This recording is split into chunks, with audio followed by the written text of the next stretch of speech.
Alors l'homme a toujours voulu adorer des dieux et d'ailleurs l'humanité a inventé toutes sortes de dieux et à travers ces dieux il y a eu des massacres, des morts, des personnes qui sacrifiaient des êtres humains pour tel dieu ou des enfants pour que les dieux leur soient favorables. Et du coup, dans tous les domaines de leur vie, ils avaient pratiquement un dieu différent. Et certains peuples avaient un dieu qui englobait un plus grand champ par rapport aux choses qui se passent dans la vie. Du coup, cette tendance de l'homme d'adorer un dieu, en vérité, c'est une tendance égoïste. En fait, l'homme s'en fout complètement de Dieu. Ce qu'il considère, c'est leur vie et surtout que tout leur soit favorable. Aujourd'hui, d'ailleurs, on remarque ça par la superstition. Donc, en fait, ils avaient un Dieu pour simplement une raison superstitieuse. Du coup, aujourd'hui, nous pouvons aussi voir ça dans le peuple de Dieu aujourd'hui, chez les chrétiens. Tous ceux qui sont en Christ, nous pouvons voir cette superstition aussi. Du coup, si je parle de ça, c'est pour justement vous amener à comprendre que certaines manières de s'approcher de Dieu ressemblent beaucoup à ce genre de manière qui est due à notre passé, à l'héritage qu'on a reçu de nos parents. Pendant toutes des années, des siècles, l'homme a toujours prié des dieux pour que les circonstances dans leur vie leur soient favorables, qu'ils puissent manger, boire, se vêtir, qu'ils puissent aussi récolter ce qu'ils ont semé, etc. Pour éviter la pénitence, la maladie, aussi pour éviter tout ce qui concerne la malédiction et aussi tout ce qui peut avoir attrait à la réussite dans la société et surtout aux guerres.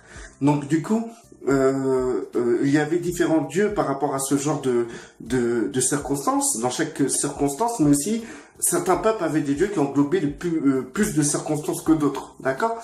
Donc nous, en tant qu'enfants de Dieu, en tant que chrétiens, nous savons très bien qu'il y a un seul Dieu, c'est le créateur de toutes choses. Et justement, ce Dieu est un Dieu d'alliance dans lequel nous pouvons nous accorder avec lui et aussi pouvoir être ce qu'il désire qu'on soit, non pour un objectif qui est la réussite sur cette terre, mais d'un autre objectif que je parlerai après. Du coup, nous pouvons aussi voir la manière que nos ancêtres ont adoré des dieux. Nous pouvons voir ça aussi dans le peuple de Dieu aujourd'hui. Et aujourd'hui, d'après les prêches qu'on peut voir sur Internet, d'après ce qu'on peut entendre voir dans les livres, d'après les ventes qui se font, les vidéos qui sont écoutées, d'après ce que les chrétiens peuvent exprimer, nous pouvons comprendre que la majorité, leur manière d'adorer Dieu n'est ni plus ni moins ressemblant à la manière dont nos ancêtres adoraient leur Dieu. Alors je vais m'expliquer pourquoi.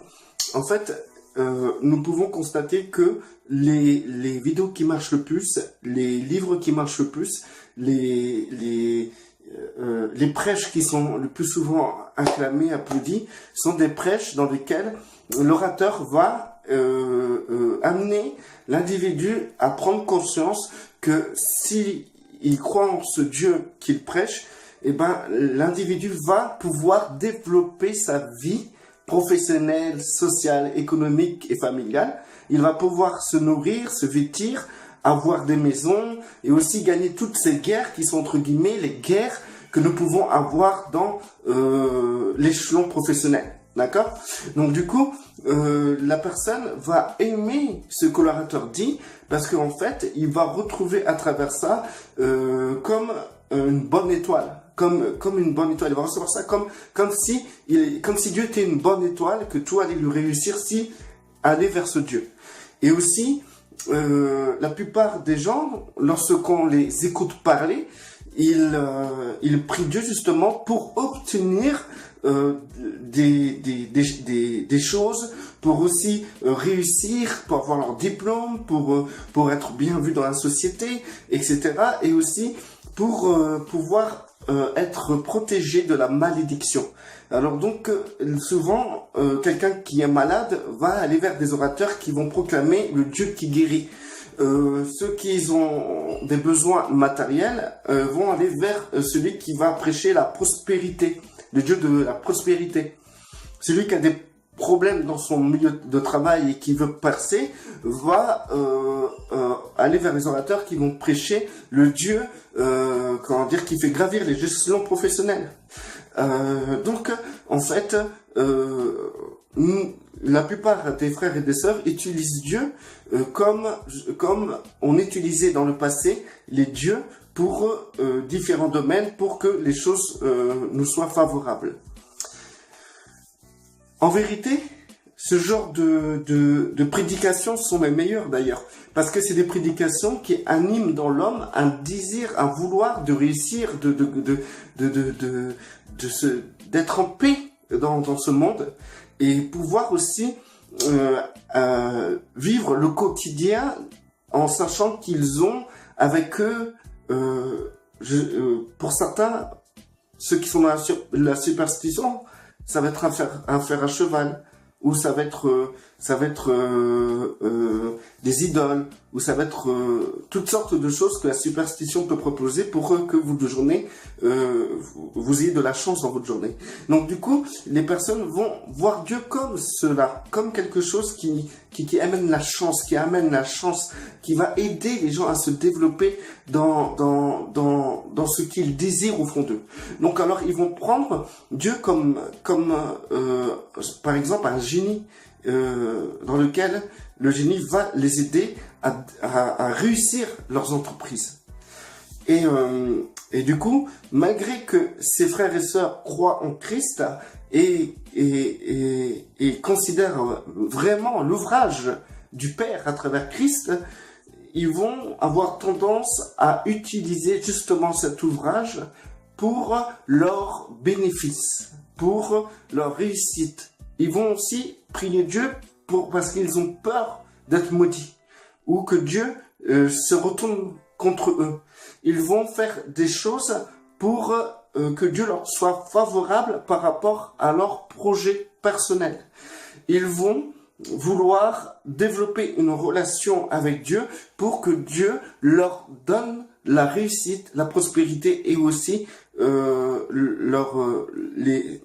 pour que Dieu les amène à accomplir leurs rêves les plus secrets.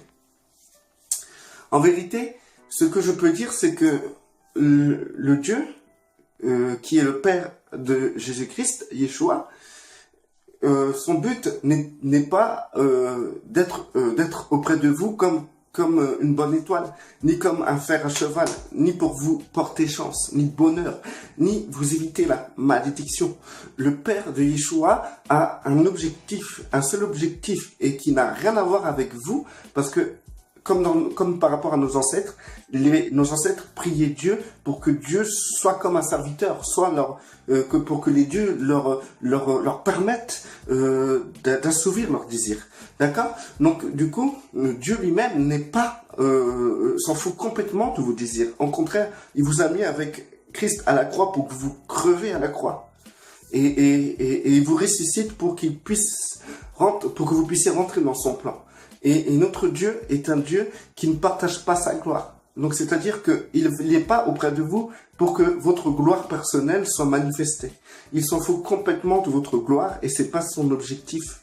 Donc, si vous n'êtes pas d'accord avec ça, il faut changer de Dieu. Il faut peut-être prier Odin ou Poséidon ou je sais pas qui, mais le Père de Yeshua, si vous venez vers lui pour assouvir votre gloire et vos objectifs, vous vous trompez totalement de Dieu. Là, vous passez à côté de la plaque. Mais un truc qui peut être certain, c'est que Dieu nous ressuscite pour manifester sa gloire en nous. Son but, c'est manifester sa gloire dans l'homme. Et Dieu c'est pas un Dieu égoïste, parce que justement, c'est un honneur de participer à sa gloire. C'est un honneur que Dieu nous fait de participer à sa gloire. Par exemple, un roi qui a toutes les richesses au monde, vous êtes un pauvre paysan de rien du tout, de pacotille, vous ne servez à rien parce que vous récoltez jamais rien. Un jour, il vient vers vous, il vous dit, viens avec moi, toi.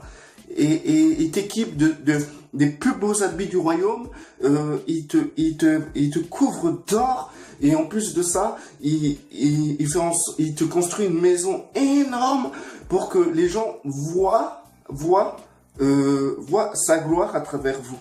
Pour que les gens disent quand ils vont vous voir en disant, ah lui, vous avez vu ce que le roi a fait de lui, waouh! Nous voyons la gloire de ce roi sur cet homme, dans cette maison. Nous voyons la gloire de ce roi. Et vous, en tant que paysan de pacotille que vous êtes, avec cette gloire qui est sur vous, vous vous sentez honoré. Et vous vous dites au roi, mais c'est magnifique. Pourquoi moi? Pourquoi vous m'avez choisi? Et le roi s'en fout complètement de votre inquiétude, du pourquoi il vous a choisi. Ce qui compte pour le roi, c'est que sa gloire soit manifestée à travers vous. Donc c'est la même chose pour notre Père Céleste. Le but de notre Père, c'est de manifester sa gloire à travers nous. Et c'est son but. C'est pour ça que nous avons fait une alliance. C'est pour ça qu'il a mis son esprit en vous. Il n'a pas mis son esprit en vous pour que vous puissiez assouvir votre gloire personnelle. Il a mis son esprit en vous pour que vous soyez revêtus, remplis de sa gloire. Et que vous manifestez sa gloire sur terre. Nous sommes des vases qui sommes appelés à être remplis de sa gloire. Donc, du coup, nous pouvons comprendre que à partir du moment que vous allez vers le Père de Jésus-Christ, de Yeshua, c'est pour la simple raison que vous êtes d'accord d'être un outil pour manifester sa gloire. Bien sûr, en sachant que, par exemple, avec l'exemple du roi que je vous ai donné, en sachant que vous êtes un paysan de pacotille, vous êtes presque au point de mourir de faim, de famine, ben, le fait qu'il vous a racheté, eh ben, ça vous a permis d'être sauvé de cette mort qui vous tendait au nez. Eh ben, en fait, c'est pareil. Le Seigneur nous a sauvés pour que nous puissions partager avec lui sa gloire. Dieu ne veut pas partager avec nous notre gloire. Dieu veut partager avec nous sa gloire. C'est ce qui compte pour Dieu. De toute manière, si Dieu devait partager notre gloire avec lui, si nous devons partager notre gloire personnelle avec lui, il s'ennuierait énormément parce que nous n'avons aucune gloire, aucune. Nous sommes d'une vapeur.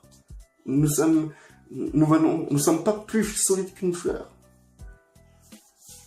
Voilà. Donc, je vais essayer de faire des vidéos plus courtes la prochaine fois parce que je sais que les gens sont très actifs et ils vont pas sur Facebook pour regarder des vidéos principalement. Donc, merci pour ceux qui m'écoutent, parce que c'est quand même un honneur de savoir qu'il y a une ou deux personnes, un peu plus peut-être, qui peuvent être touchées, et surtout qui peuvent réfléchir, parce que je sais ce que j'amène, c'est la gloire de Dieu, et c'est pour vous donner, j'ai pour but, justement, que vous compreniez que vous êtes participants de sa gloire, et que vous pouvez vous réjouir pour cela. Et que souvent, les problèmes, la tristesse, et aussi la dépression que les hommes peuvent avoir, c'est parce que ces personnes n'ont pas abandonné leur gloire personnelle. Parce que pour avoir une gloire personnelle, ça demande beaucoup de lutte, beaucoup de compétition, beaucoup de publicité, faut aussi être hypocrite, il faut combattre pour que nous puissions avoir une petite gloire au milieu des hommes, et encore une gloire qui peut s'envoler en un instant. Donc, du coup, vous avez la chance aujourd'hui de pouvoir manifester une gloire encore plus puissante, une gloire magnifique, une gloire céleste, une gloire d'amour, la gloire de notre Père. Et vous êtes missionné justement pour chercher chaque jour sa gloire et la manifester. Et par contre, si ça vous concerne le fait que vous vous sentez en sécurité dans la société et dans vos projets parce que vous pensez que Dieu il est là pour vous appuyer vos projets personnels, eh ben je peux vous dire vous êtes trompé. vous êtes totalement trompé. Et si vraiment vous cherchez ce genre de Dieu, avec le Père de Yeshua, vous n'allez pas aller loin. Vous allez même vous planter, quoi. Et si le Père décide de vous briser, ça peut aussi faire mal parce que dans ce brisement, vous allez vous rendre compte que vous aviez été vaniteux dans votre manière d'agir dans votre vie. Mais c'est une bonne chose quand même, le brisement. C'est une bonne chose de voir s'envoler tout espoir de gloire personnelle. Et c'est la meilleure chose qui peut vous arriver si vous pensez comme ça. Parce que si vous voulez le Dieu de la réussite professionnelle ou le Dieu de la réussite sociale économique, si vous voulez le Dieu qui va réaliser vos rêves, si vous voulez le Dieu qui va pouvoir mettre en valeur votre gloire personnelle, ben je pense qu'il faut aller taper dans les trucs superstitieux, je sais pas quoi là, dans le New Age, je sais pas, dans d'autres religions. Mais si vous voulez vraiment le Dieu qui vous prend nu et qui vous revête de sa gloire, pour que vous manifestez sa gloire partout où vous êtes, dans ces cas-là, le Père de Jésus-Christ, eh ben, c'est votre Dieu. C'est le Dieu qu'il vous faut. Restez bénis.